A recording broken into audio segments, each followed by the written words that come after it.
So thank you everyone for coming today. It's a great pleasure for us to welcome Jane Wong from Cornell University. So Jane Wong received her PhD in physics from the University of Chicago in 1996. She was then an NSF NATO postdoctoral fellow at the Department of Theoretical Physics of Oxford University and a visiting member at NYU's Courant Institute of Mathematical Sciences. She joined Cornell in 1999, where she is now a professor of physics and a professor of mechanical and aerospace engineering. Her research aims to identify, investigate, and discover new phenomena in a broad range of physical and biological systems. She has worked on problems in statistical physics of turbulence and turbulent diffusion, fluid dynamics, and computational applied math, and is drawn to the aesthetics in nature, science, and art. Jane is a fellow of the American Physical Society. Her supports include an NSF Early Career Award, an ONR Young Investigator Award, a David and Lucille Packard Fellowship in Science and Engineering, a Radcliffe Fellowship in Science, and a Simons Fellowship in Mathematics. Let us welcome Jane today, where she will speak about insect flight from Newton's law to neurons. Well, thanks, Jessica, for inviting me, and Rustam for inviting me. Rustam and I overlapped a Quran, and so the topic discussing today started there, in fact. I was a postdoc there, and I was looking for new problems to work on. And somehow, for some unexplained, inexplicable reason, the idea of studying insect flight caught my fascination, and I've been studying it ever since.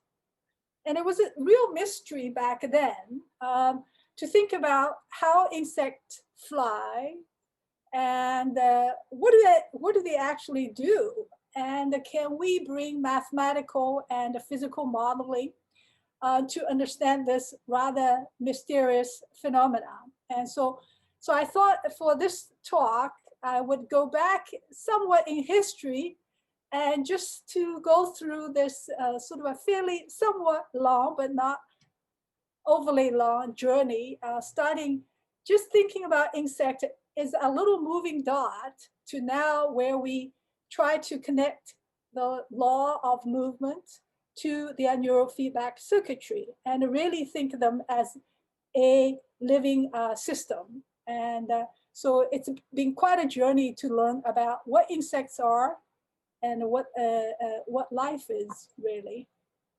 Okay, so let me start by showing you this video, which is a dragonfly doing something in air. And so in this particular case, the dragonfly is being dropped upside down, right? So it's we want to see if the dragonfly is able to recognize gravity and how it would respond. And so as you can see, dragonflies, these are, they are about 3 centimeters long and has 4 wings. And in this case, the legs are initially pointing upwards, but after only 3 to 5 strokes, they manage to recover themselves from this upside down orientation using sort of a subtle modulation of the wing motion to right themselves. So this raises lots of interesting questions. First of all, how do they know they're upside down or falling upside down? Once they know they're falling upside down, what should they do? And so to break this down a little bit, you might say, well, actually, during that 200 milliseconds, what you saw was 200 milliseconds, there was lots of things that happening. First, start from perhaps some external stimulus, and those stimulus can excite their neurons, and these sensory neurons then instruct or send signals into the motor neurons that drives the muscles, and those muscles then have to activate just enough to create the appropriate amount of a wing asymmetry so that the wing sort of modulate a little bit, and through the wing, flapping wing and air interaction, they're going to create the right amount of aerodynamic forces and aerodynamic torque such that they rotate this whole body. So lots of physics in this. and lots of neuroscience in this.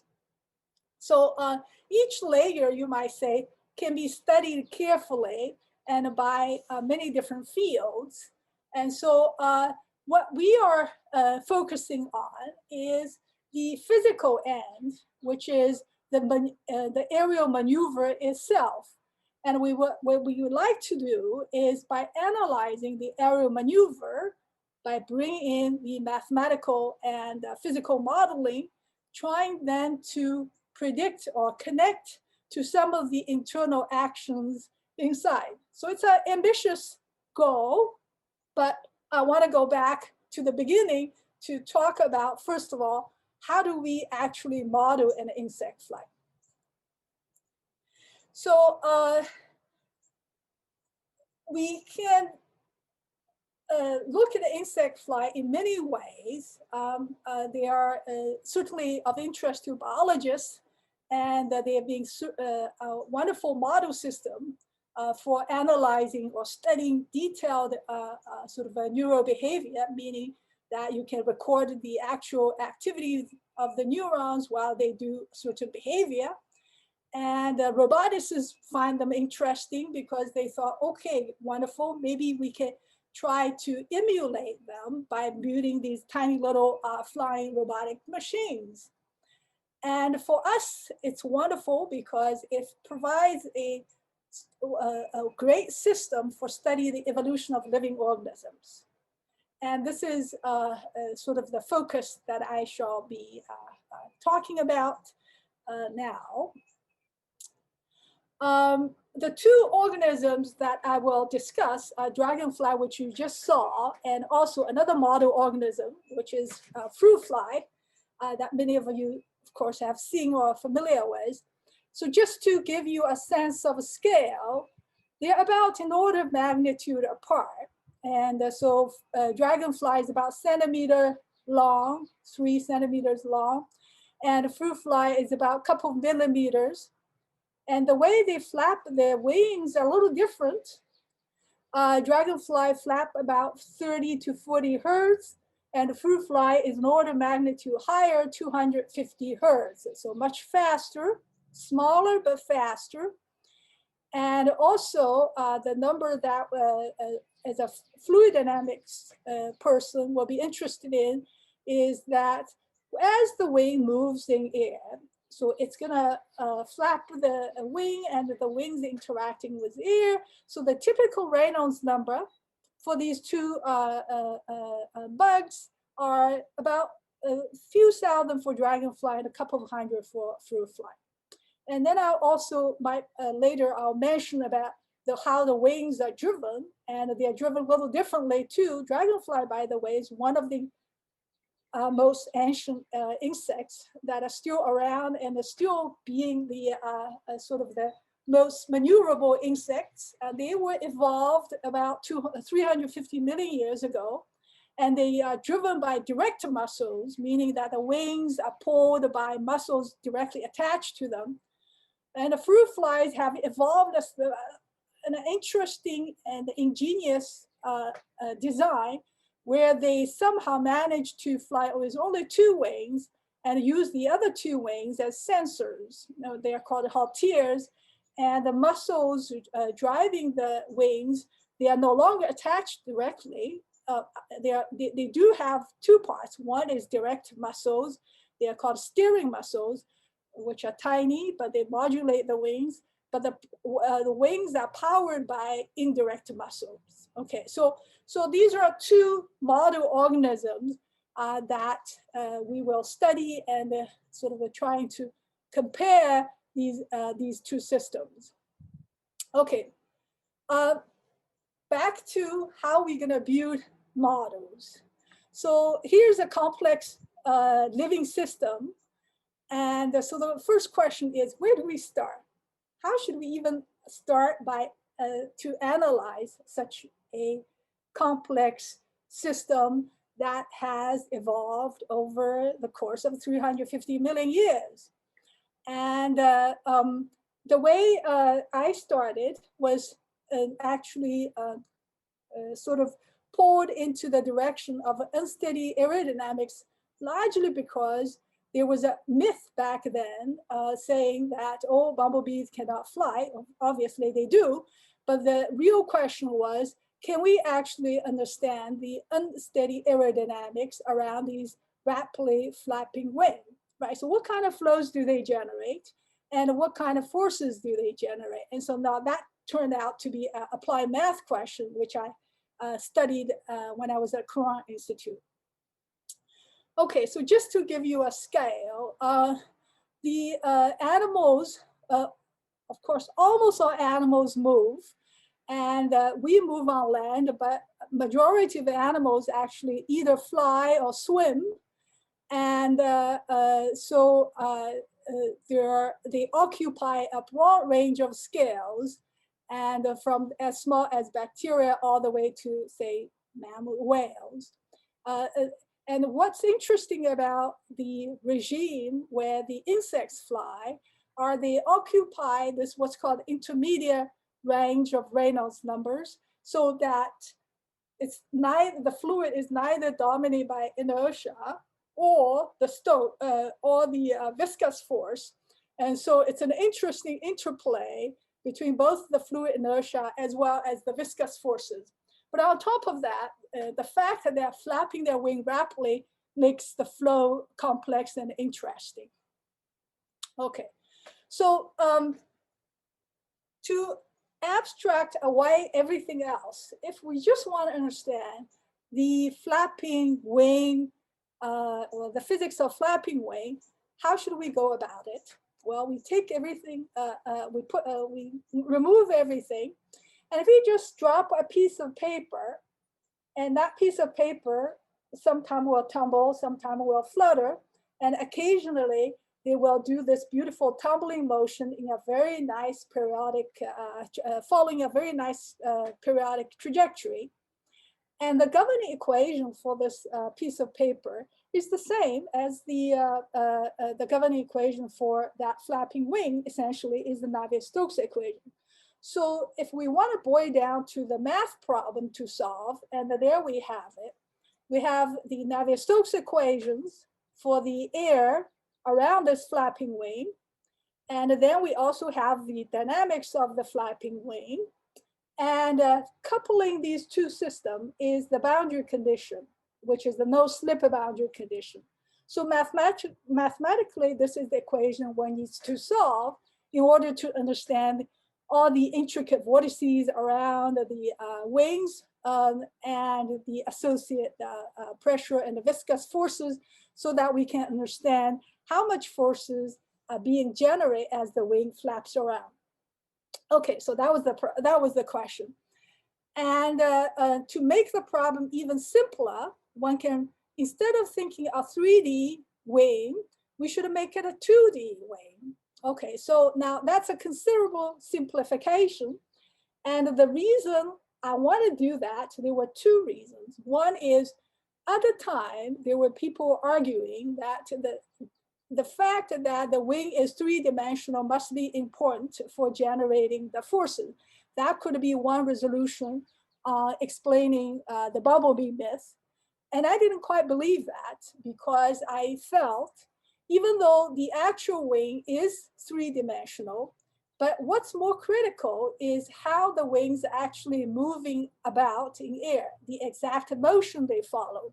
So what I want to do is to say, let me see if I compute this set of equations. Sorry, I'm outside, so there's a truck going by. And let me compute this for a two-dimensional object that moves in a way that's similar to what insect wing is doing. And I want to compute what the forces are, because I think that it is possible to generate enough forces in the 2D, in these 2D models. And so for two reasons. One is both to simplify my job. Back then, this was also, as you can see, it was an interesting numerical challenge to resolve the tips, but also there was a scientific reason for it, because I think the key feature for us to understand insect flight lies in part how they evolved to their wing motion rather than the specific 3D geometry. Of course, the 3D geometry is important. They probably even optimize that, but I think we can separate those two.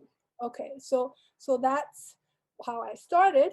So one of the challenge for simulating this is to treat the coupling of this moving object together with the flow. And so in other words, this wing is cutting through the flow.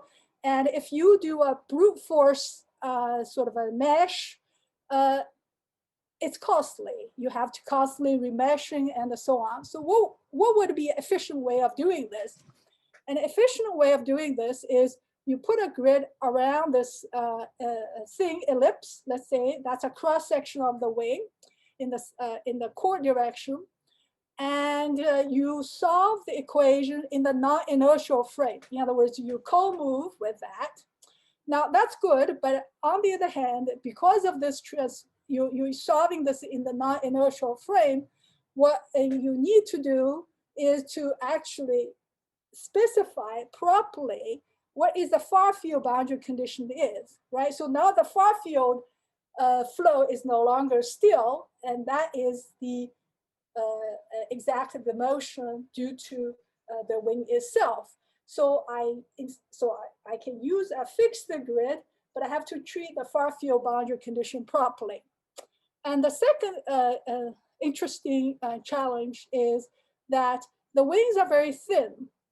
And if you just put a uniform grid, that's also not very efficient, because in order to resolve the thin tip, you might have to use a very, very small grid. But if you use a uniform one, that means you have to use the same resolution everywhere else, including the far field, where it doesn't need to be resolved in the same way as in the sharp tip. So one way to get around this is to use a conformal map.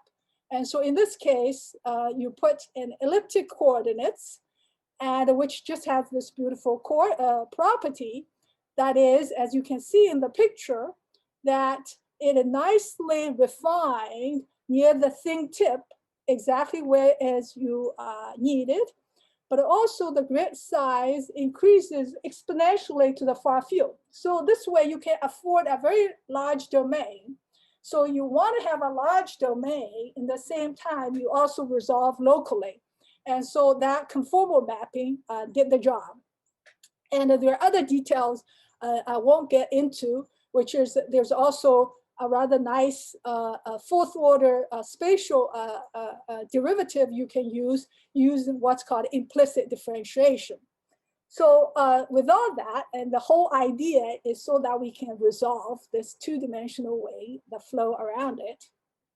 Okay, so that later on, so initially it allowed me, I think that was the, allowed me to simulate, say, a dragonfly wing. If you look on the side, so unfortunately, it's a little hard for you to see the wing. So the wing is kind of imagine sticking out the board or sticking out your screen. And this is just that you're looking on the side of the wing. And as this wing flapping up and down in a motion similar to, say, a dragonfly, it creates a pair of counter-rotating vortices, and they carry a momentum downward. And that downward momentum carries the fluid, right? So it pushes the fluid downward. So the opposite force, or by Newton's third law, the fluid exerts a force on the dragonfly and to lift its weight. So anyhow, so this is, and then you can go to the details in the numbers, which I will skip. But and also what it allows us to do is to do a simulation, say a free-falling paper. And so this requires to now couple the motion of the object itself into instantaneously the forces it experiences. And this all comes in later when we build a reduced order model. So this is the first piece of the sort of the computational fluid dynamics we do. And I will quickly also summarize for people who are interested in computation of this kind, which is how do you solve efficiently the coupled problem between moving objects and unsteady flows in the Navier-Stokes regime. And there are many methods around, but one group of methods that we've been developing is building on the what's called Immerse interface method, and our job is to make it more accurate at exactly the interface. And we are extending it so that it can simulate the multiple objects, but with different densities or arbitrary shapes that's moving in the fluid. And we can also extend this to the three-dimensional geometry in 3D. Most recently, we also find a way to try to treat the particle collisions. In other words, when particles are getting very close to each other, how do we also resolve these sort of a tiny, little bit of a minuscule interface, fluid interface between two particles. So this is sort of the efforts that we've been following in trying to develop computational methods, which are motivated by studying the flapping wing problem, but turned out to be far more generally applicable to a broad range of the fluid structure problems. So this is the method development part. And the next thing we did was to say, well, these computations reveal a lot about the fluid, the flow, the nature of the flow and the forces, but is it possible we can simplify the fluid forces by some reduced order models? And so to do this, we did a set of experiments, and together with the models that build on, say, Kirchhoff's equation for a moving object in a potential flow. But what was missing is that we need to also take into account the forces due to the shedding of the vortices that contributes to the circulation, and also due to the viscous force. And so those are the terms in the red boxes, which we need to find out through experiments as well as through computation. Okay, so that was the next thing. And so for this, we did a series of experiments where we let a piece of a plate drop in fluid, you see. And here's an aluminum plate in a water tank. And here, and you find that they start rock back and forth. And if I change the aspect ratio a little bit, they might go into a chaotic regime. So in this extremely simple experimental system, actually, we found an incredibly rich amount of a dynamical behavior. And for us, so there are lots of direction to explore in these experiments. So I focus on what we were trying to do. In other words, we use these experiments to generate these flapping-like wing motions, so we can actually figure out exactly what the force is acting on them without using a force gauge. So if I were an engineer, I would start thinking about building force gauges to measure the fluid forces on them. But this gets allow us to get away from doing those, in other words, by making the following observation, because they are free-falling objects. And if I can just measure the acceleration, and I should be able to deduce by Newton's second law, I should be able actually to deduce using the gravity, what's the total fluid forces on them. Okay, so I will then, this is of interest only to dynamical system people. And interestingly enough, if you look at that flutter and the tumbling motion, there's a nice transition, has a property, which is governed by a particular parameter, which has to do with its dimensionless moment of inertia. As I change the dimensionless moment of inertia, it goes through this Selnikov bifurcation, in fact, and gives you the transition from flutter to tumbling. What we did with these experiments is that we want to use the experiments as well the computation that I showed earlier to deduce the amount of circulation, which was an unknown quantity, as a function of the current state, which is the translational velocity and the rotational velocity. And simply because, unlike an airfoil, which is translating steadily, and if it's at a very small angle of attack, we knew that the lift forces is well described by the Kada-Shukowski theory. And but for these falling and tumbling plates, they certainly do not translate at a constant angle. Moreover, the angle of attack can be large, and in the same time, they constantly rotate. And so what could it be? What could it be a sort of a quote unquote replacement for the Shukowski theory?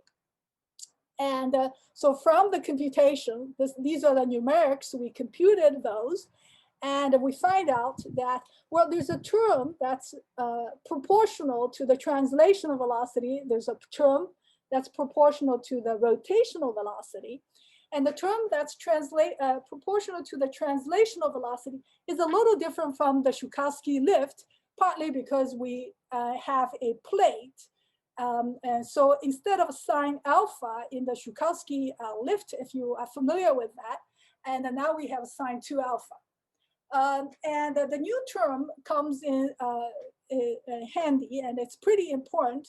That is, actually the spinning rate does also affect the rotation, which is in some sense not surprising, but it's also nice to see that from these computation and experiments, what exactly what the order of magnitude that term is, and turns out to be important for explaining. For example, if you were careful observing how that piece of paper fall, occasionally it actually rises, and without that term, that piece of paper never rises in air. So that was the initial thing I was always puzzled by.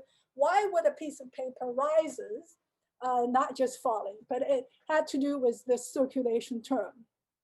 Okay, all of this is getting us to a point that we can actually now have one piece of sort of the one piece in this model of flight, which deals with the fluid and a wing interaction. Okay, so that's the first part. I don't know if, I can't see the audience. I don't know if people have questions or if they want to ask questions. And I'm not monitoring the chat because I'm not so good at multitasking, but do feel free to interject if you feel, if you would like to. Okay, and okay, so now I just told you it was quite a long introduction to this part of the model, and I'm gonna kind of skip or say quickly what the other parts also needed. And so now so far we've talked about the fluid and the wing interaction, but the wings, as the wing flap, the body also oscillate, right? So there's a coupling. So I flap forward and the body might lean back. And so there is a body and a wing inertial coupling. So depending on the relative ratio of the mass and the inertia, and the response of the body will be different. So that's governed by Newton-Euler's equation. And there's also an arrow on the top, which will be very interesting because this is the part now we connect the physics of flight into their neurofeedback circuitries. So in fact, in order to understand flies, you also need a feedback circuitry. Okay, so I'll get to that. And that is actually the main topics for today. I wanted to show you two examples how we study the neurofeedback circuitries. Okay, so I skip all this. You prescribe the wave motions, and I leave you to read the papers if you're interested in all that. Okay, now let's say we build this model, we put on a computer, we simulate them, and here's a little fly. And so here's a fly, and with the appropriate geometry and morphological parameters we put in, and we say the wings should flap like a fruit fly as how they were being measured. And something interesting happened. That is, we tune the wing motion such that the weight of the body is balanced by the aerodynamic forces. So initially, as you can see, it's hovering. But we didn't do anything. We just repeating our simulation over many wing beats, and the body starts to translate, and the body doesn't seem to stay upright, and instead of fall back and fall, right? So this is the classical signature of instability. So in other words, a little bit of a numerical perturbation makes this body drift. And as the body drifts, that perturbation or that deviation increases, and eventually it moves away from the hovering. So this is an extremely interesting point about insects I want to point out. That is, almost all insects, we believe now, there are exceptions, of course. I haven't looked at all the insects, and they're the most abundant species on the earth, but there is a somewhat generic feature to them. That is, they are intrinsically, without feedback, they are unstable. So somehow they evolved to this state where they are just barely unstable. It's not hugely unstable, but it's just barely unstable. And that's a very interesting thing to keep in mind. Why do they want to be slightly unstable? Because one quick argument one can give is this allows them to maneuver more efficiently. And so you don't want to have a clunky insect in the air. And so they're just like us. In fact, you can ask our bipedal human being are also unstable. We are standing upright, and that means we are inverted pendulum. So we're constantly making micro adjustment to make ourselves stable. We don't pay attention to it until perhaps when we're getting old. But in this case, the flies are like standing in air. So they evolved to this posture, they're standing in air. So now they have to evolve a set of neurofeedback circuitries for balancing. So hence, so I think there's two pieces of things that are connected. One is the physics of flight allows, says that they are unstable. And two is these evolved neural circuitries that the neuroscientists have been studying. They should play a role in stabilizing how a fly balances in the air. And so these are the two pieces I like to connect. Okay, so this is a work with a former student, Song Chao. And somehow these simulations eventually led us to conjecture about a role of steering muscle, which I shall explain. Okay, so now you can ask questions. What do insects measure in order to stabilize themselves? And how fast do they have to measure? And how much delay can they afford? And now that we have a computational model, can we say something meaningful about these time scales? Can we do some predictions, right? So we can say, okay, let's construct a feedback neural circuitry, and I can try to answer any of these questions quantitatively and make some specific prediction.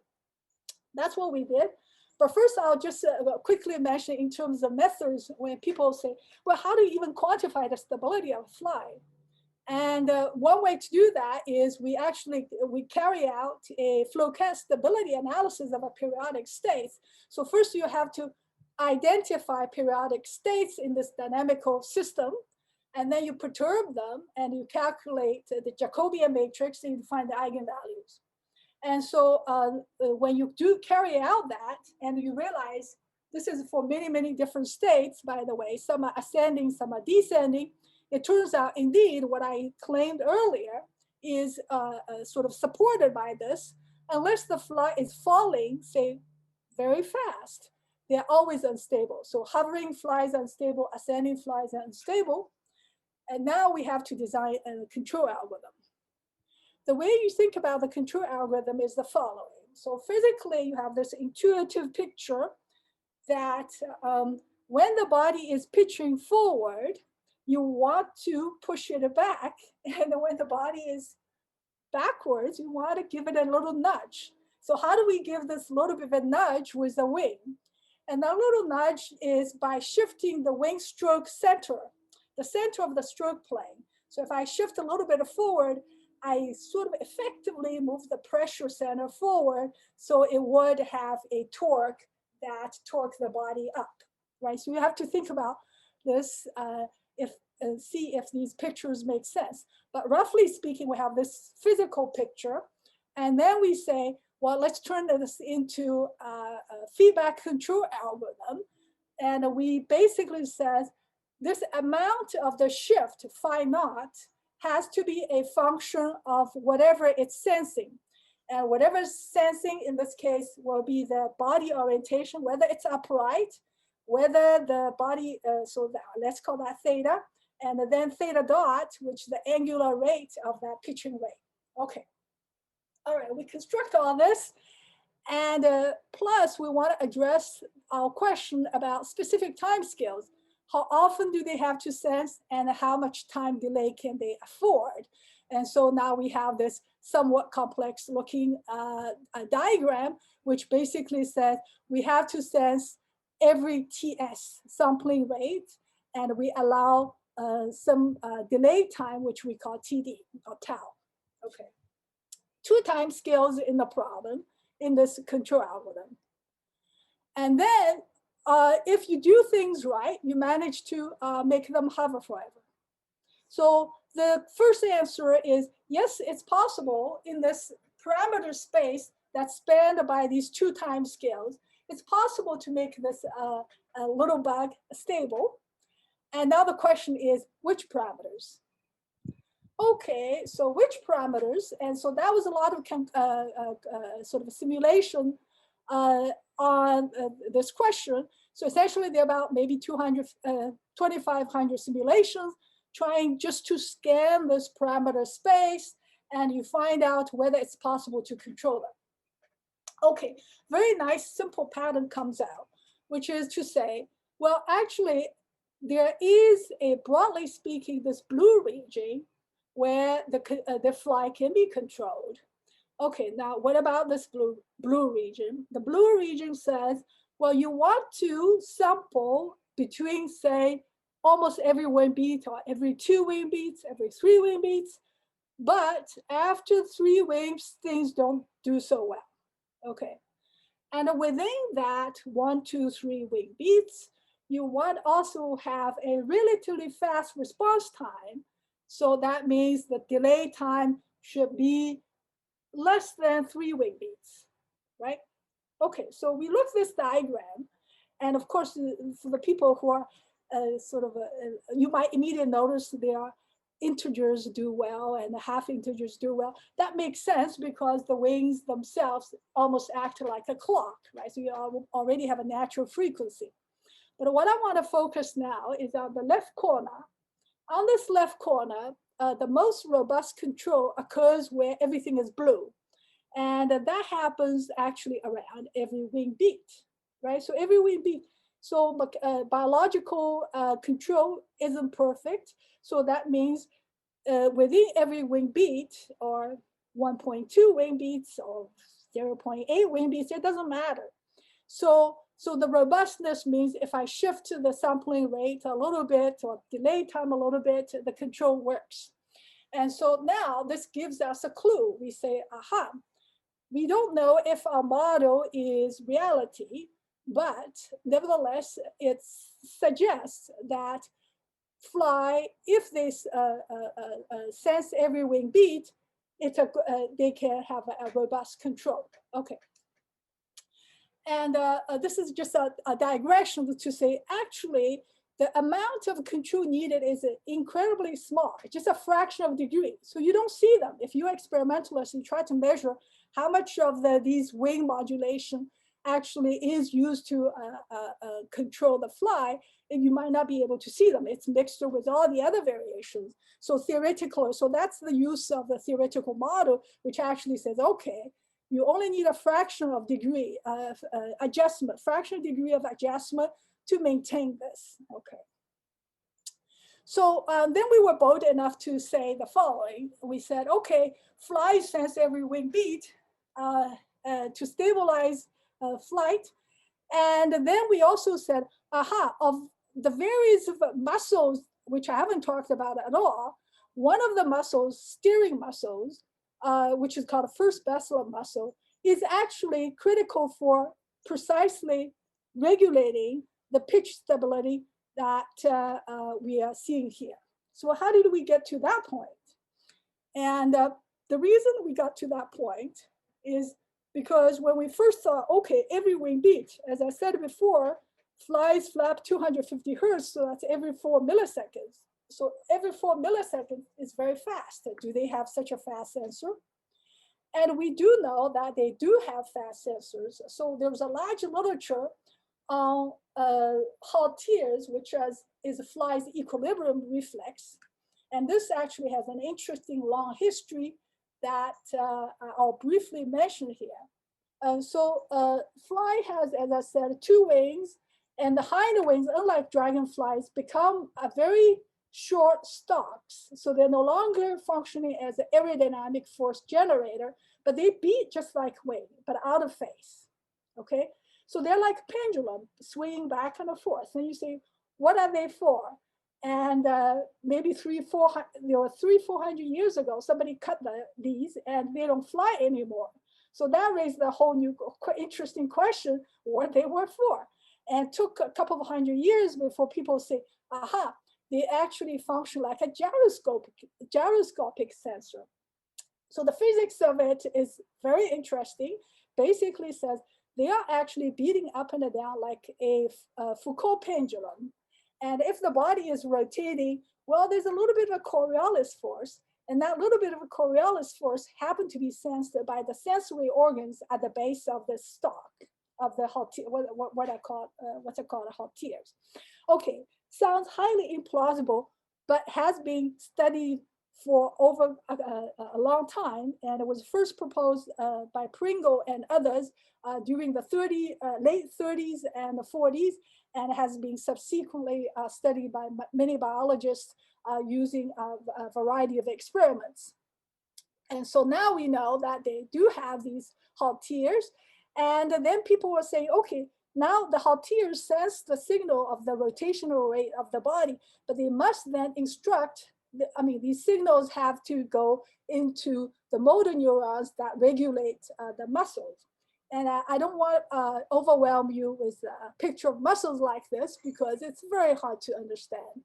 But only you need to know that there were 2 groups of muscles. One is a power muscle that flaps the wing, and there's also another group of muscle called the steering muscles, which makes a small modulation to the wing, which were flapping, so that they can turn.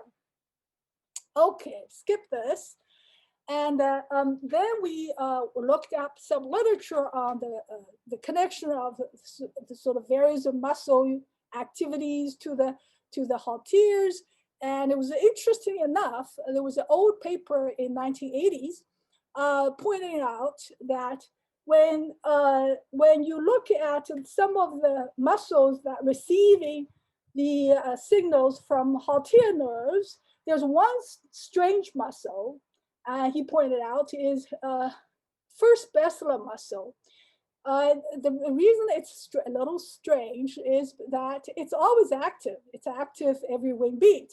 But all the other, he measured maybe 3 or 4, 2 or I don't know, 3 or 4. And the other 2, for example, show here, as you can see, the neural activities are sort of grouped together. And so they are on and then quiet, and they're on, they're quiet, except the B1 is always on. And their later work also further looked the correlation between the muscle and the wing motion. So the wing motion they were looking is this what's called a forward and a backward shift.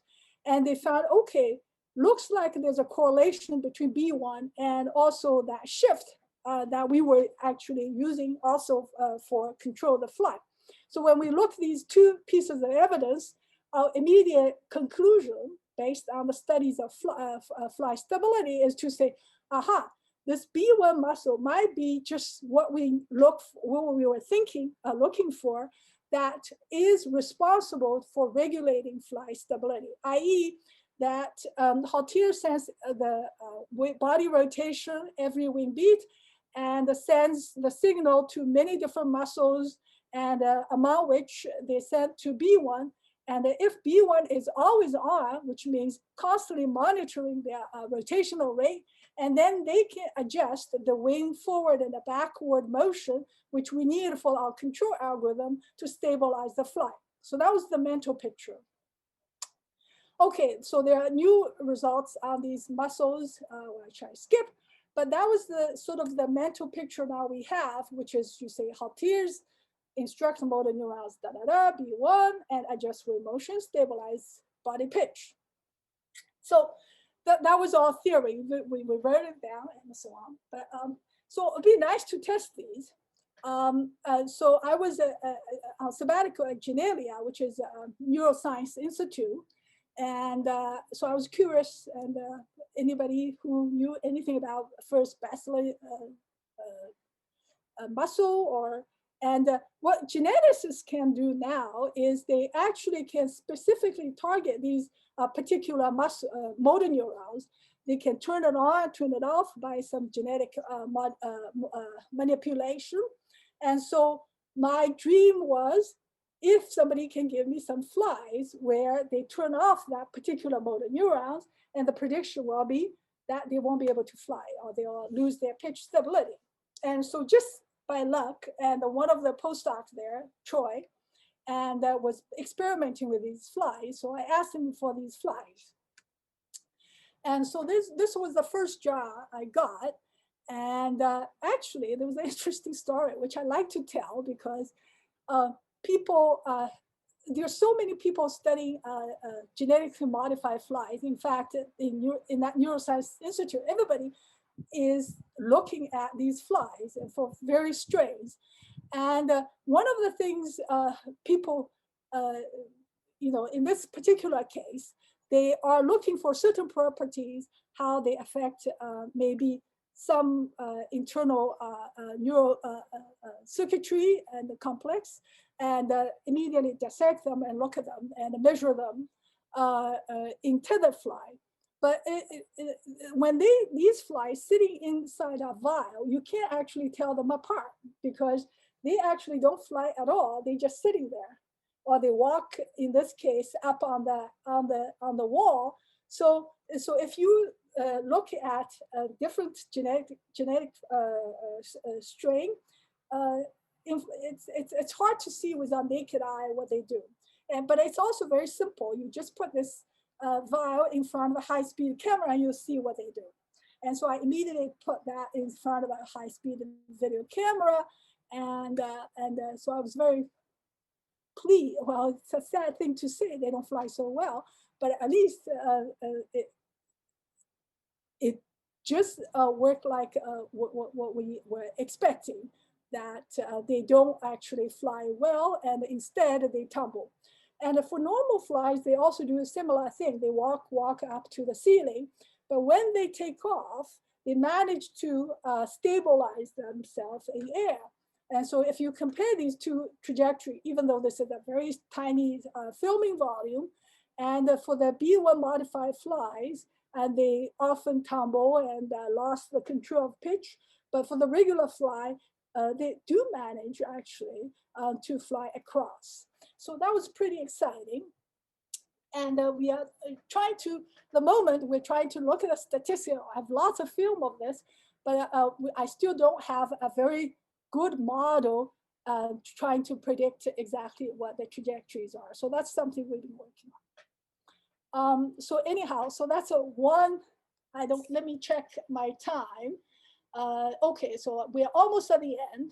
Let me do this. And I think this is, so I can just quickly go through the dragonfly stuff, but this gives you an idea what I meant initially, which is how do we start by building a fly model of insect model that takes into account the physics of flight and then manage to connect it with the neural feedback circuitries, right? That was the one example. And the dragonfly experiment that I showed earlier, we also have been studying and in collaboration with a group in Genelia, which is the institute I was visiting. I will skip quite a bit of this. And this was the experiment I saw earlier. And so the question we've been focusing on is how do we analyze this? We can take lots of film of this. We can compute them and so on. What do we learn? How do we analyze this? And so that took actually a very long time. Another thesis essentially was a student, James. I don't know if I want to bore you with this, but if you actually do look into this, and these are the various things you must do or you will encounter also, which is first you set up your experiment, which is doable. And it takes a lot of time to do calibration, which is actually not trivial, even though it sounds boring, but it's absolutely essential. Then you do 3D tracking, which is turning into these images to points and to numbers. Now that's where the computer vision can come to help.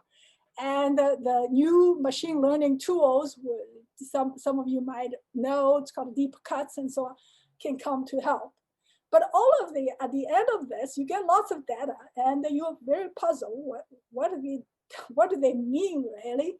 And so all these data collection, all these nice equipments, machine learning produce what's large data, but ultimately it's in our head. We have to make sense of them, and so we need to find sort of a sensible representation. We're trying to understand what the key control mechanisms during these behavior that can explain this, which then allow us ultimately connect to the upstream neural feedback circuitry. So I think I'll skip, but to point out, it's usually you start with lots of confusion. In other words, there are lots of time series you don't know which means what. But with work, eventually, we can start to kind of both model of the flight. In this case, we can simulate the recovery flight you saw in the experiments, but it's not just to simulate that, but it actually gives a huge clue about the confusing wing asymmetries one measures, and that sorting through all that and to tell us perhaps it's only the wing pitch asymmetry matters. Everything else is there for a variety of reasons, but you can singling out a particular wing pitch asymmetry. The reason it's important is for the same reason as we were discussing about flies, because once you realize one of the particular pitch asymmetry, in this case, is important, that means the muscles control that is the one receiving the initial response, the signals from initial response.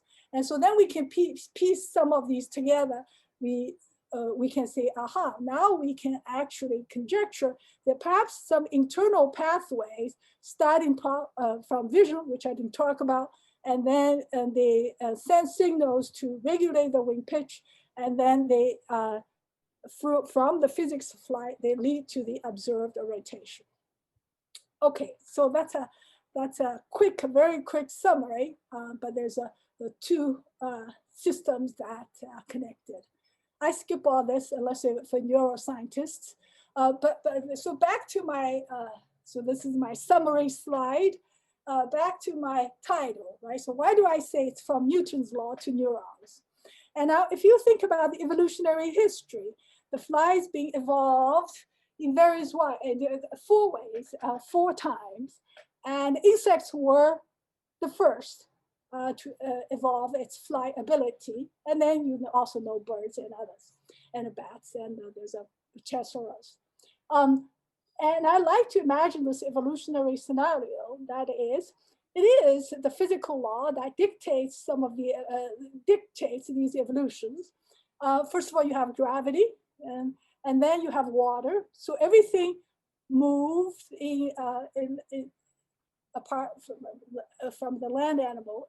All the flying animals must be subject to these, both the Newton's law and Navier-Stokes equation. And but during that evolution, there might be a scenario that is they start somehow somewhat stable. They evolve to somewhat stable flight, like the dragonfly has 4 wings, and then they eventually gets a little bit more unstable, and somehow lost their the 2 hind wings into the flies. And in the same time, they have to evolve the corresponding neurofeedback circuitries.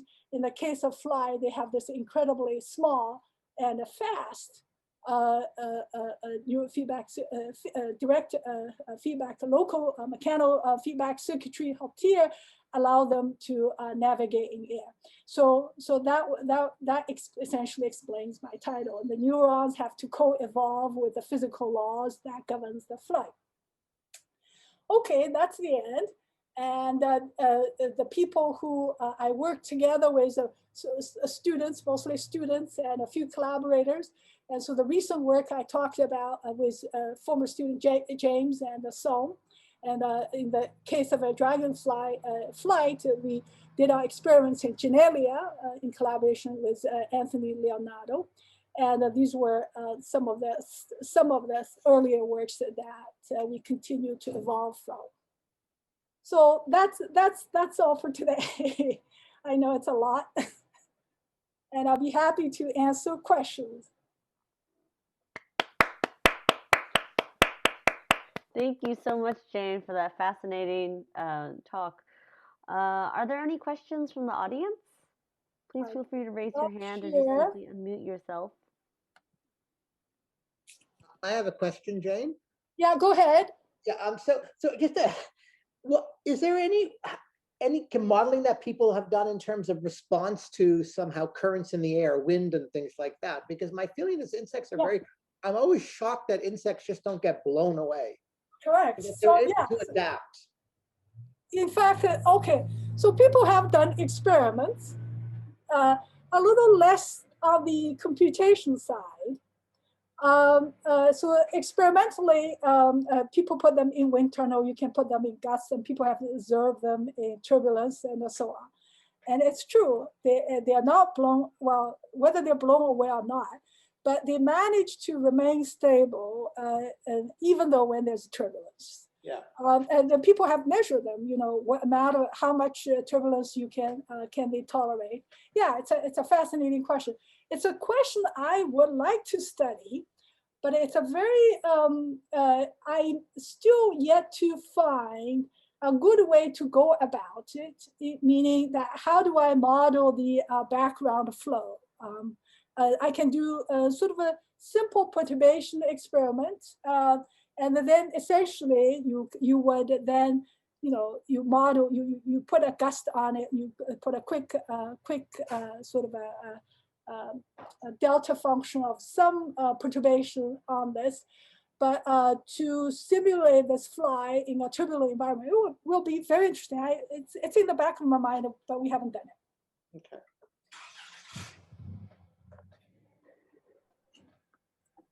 Other questions? Yes, I have a question. Jane, how do flies decide to take off? Yeah, there are various ways. So one of the classical ways are, so in the case where you see they walk up, and the legs usually attach to a plate, a ground. If you move that plate away, they will take off. That's one way. Another way people have done is they would like to escape predator. So people have sort of simulated a predator by casting a shadow. So So they feel the danger and they take off.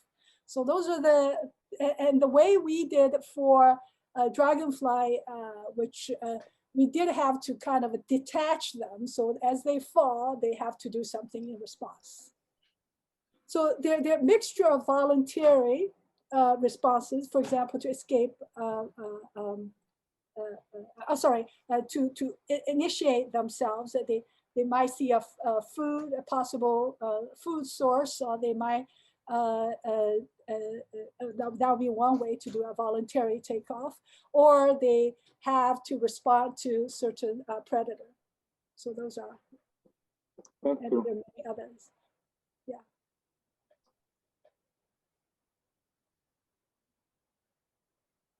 We have a few questions in the chat, so I'll start with the first one.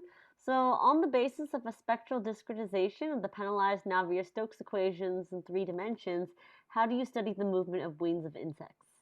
Okay, so the method we're using is, so there, I talked about 2 different methods. The first method, remember I talked about ellipse moving with a conformal grid around it. And these are not spectral methods. These are finite difference scheme, you see? These are finite difference. And then there's a broad class of computational code that we've developed, which is called Immerse not Immerse boundary method, which we all know from Courant due to Charlie Pesky, but it's Immerse interface method. And it's a variation of Immerse boundary method. But the idea is to represent the interface instead of the singular forces distribution, distribute along the singular interface. They're modeled by sort of a step functions. And I think what you're saying is, suppose if you do a full CFD simulation, how would you do it? And I think in that case, it will be you apply the immerse interface method, and you would have a way to couple the body and the wing, and the wing and the body will be coupled like in Newton's Euler equation. So it's certainly doable, but computationally expensive. And people have tried to study the 3D effect, but without yet translating or moving the wing yet, or at least maybe for a little bit, but not for extended period that one can use to analyze the kind of problems that I've been talking about. Okay. Wonderful. We have just another question from the chat. I was wondering if you have some thoughts if some flies, like hoverflies, have just a secret component found nowhere else by which they can sustain flying for so much time and not overburning by just eating nectar. Also to point out that they don't seem to be constantly eating nectar as opposed to hummingbirds or hawk moths.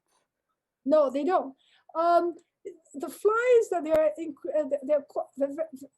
firstly, flight is a very costly locomotion, and if you, I don't think they have special secret.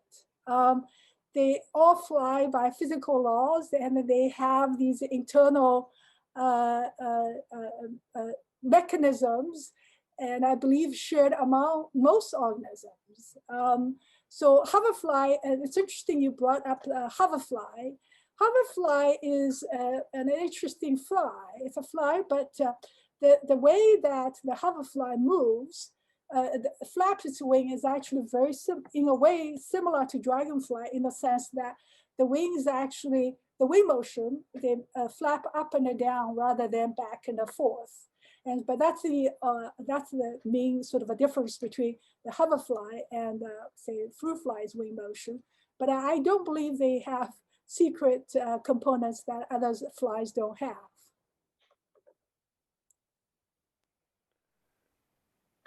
Great. So maybe in the interest of time, we can conclude the formal portion of the colloquium, but and I think there are a few more questions that are rising up, so maybe if Jane has time, we can stick around to discuss further. So let's take this opportunity to thank Jane one more time for a very interesting talk.